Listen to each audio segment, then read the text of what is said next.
So there are some questions of whether or not the Trump administration and the American military was able to neutralize the nuclear facilities and the nuclear projects in Iran. Now, what I'm most interested about, though, is the nature of the infrastructure that Iran uses and is in possession of to enrich uranium. Now, whether or not is peaceful projects, whether or not is military grade, weapon grade uranium, or to power households and hospitals, I'm not interested in that. I'm interested in the sheer power and the complexity of the nuclear infrastructure that Iran is in possession of, and most specifically the Fordo implant. The Fordo implant facility is a massive uranium enrichment equipped plant. The Iranian regime built it in 2006 and started building it early on this millennia, but kept it secret until the American and Israeli intelligences found about it in 2009 and in the same year made it public. So understand just the secrecy of this building, alright? All that we know comes from satellite imagery and the information that the Western intelligence stole, and most specifically and more recently, in 2018, the Israeli intelligence was able to collect the so-called Nuclear Archive, a collection composed by 55,000 documents. Imagine that. Imagine 1,000 documents. It's a very big book, all right? Multiply this very big book composed of 1,000 pages, all right? The Bible is roughly 1,000 pages. Multiply it 55 times. And that is the amount of documents that the Israeli government was able to collect. And in those documents, they allegedly found proofs that the Fordo implant, but all implants that were nuclear equipped, had the sole purpose of creating military-grade weapons. Now, we know that Fordo makes up the bulk of nuclear enrichment facilities and nuclear enrichment research. But there are also other implants, such as the very big one located in Natanz, officially aimed at peaceful purposes. Although while Natanz was immediately neutralized by Israeli forces, during the first Israeli strikes, the Fordo implant was effectively unfazed by the strikes and the weapons that the IDF used. Now, I'm talking in the past tense because the United States have very strong evidence that they were able to neutralize the Fordo implant as well, using the GBU-57, which is the famous bunker buster bomb. Now, the implant has always been, the Fordo one, has always been under strict and constant surveillance, but the most urgency in controlling this implant came when in 2018 the Trump administration pulled out from the 2015 nuclear agreements. But real concern, though, blossomed when the IAEA, the United Nations Nuclear Agency, discovered 83.7% grade enriched uranium particles, which is dangerously close, unequivocally close to the 90% necessary to make weapons, and also dangerously far from the 20%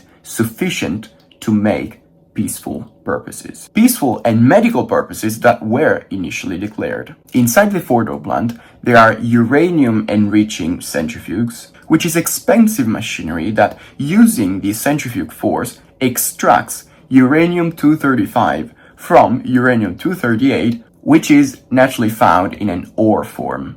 And uranium-235 is the weapon grade necessary to make military equipment. The centrifuges, initially present in a small batch in the Fordo plant, gradually increased, skyrocketing to the current number of 2,700. The Fordo site's strategic importance is also shown by the extraordinary turmoil present and shown by satellite imagery just days before the American strikes. Satellite imagery, in fact, revealed unusual activity near the area, with probably more than a dozen of trucks rushing around between the days of June 19th and June 20th. Fordo is specifically designed to be secure and to operate in complete secrecy with its long corridors and its special location in the desert near the city of Qom. Buried deep 90 meters, the American intelligence says, or even 100 meters, the British intelligence suggests, below a mountain. The exact blueprint today is available thanks to the many infiltrations and many operations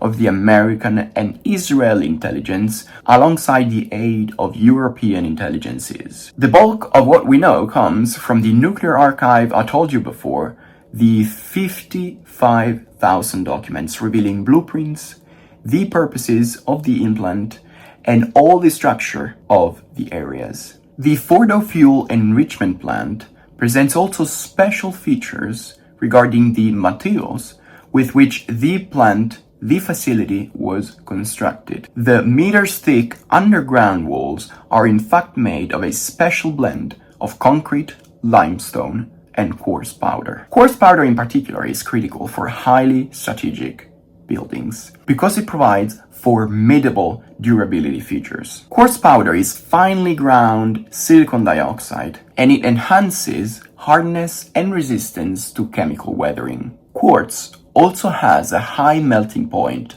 that reaches 1600 or 1600 degrees Celsius. Quartz powder, when added to the blend, interacts with cement hydration, which is the process where water is formed as a chemical reaction, causing an increase in temperature, also called heat hydration, and furthermore causing the hardening of the blend into the solid construction that we all know. Quartz powder speeds up cement hydration and heat hydration, causing the resulting concrete to be harder and more resistant to wear and tear. During the chemical reaction enhanced by quartz powder, more heat hydration is produced, resulting in a blend with the capability of filling the microscopic pores that naturally form with time. This property is the so-called self-healing capability, recently discovered by archaeologists to be already used by Romans when building important and strategic buildings such as holy and political sites. And I'm citing the Pantheon, which after 2,000 years is still there with its tens of tons, kilograms concrete dome. Therefore, the Fordo's nuclear plant shares with the Roman building the pozzolanic capability of cracks self-repayment. Long story short, no matter what your opinion is, the Fordo nuclear enrichment facility, and in general all Iran's nuclear enriching plants, are designed to maintain the uttermost secrecy and discretion, even despite the constant and invasive controls from UN agencies and Western intelligence. Today, I gave you some instruments. Think about it. Stay safe.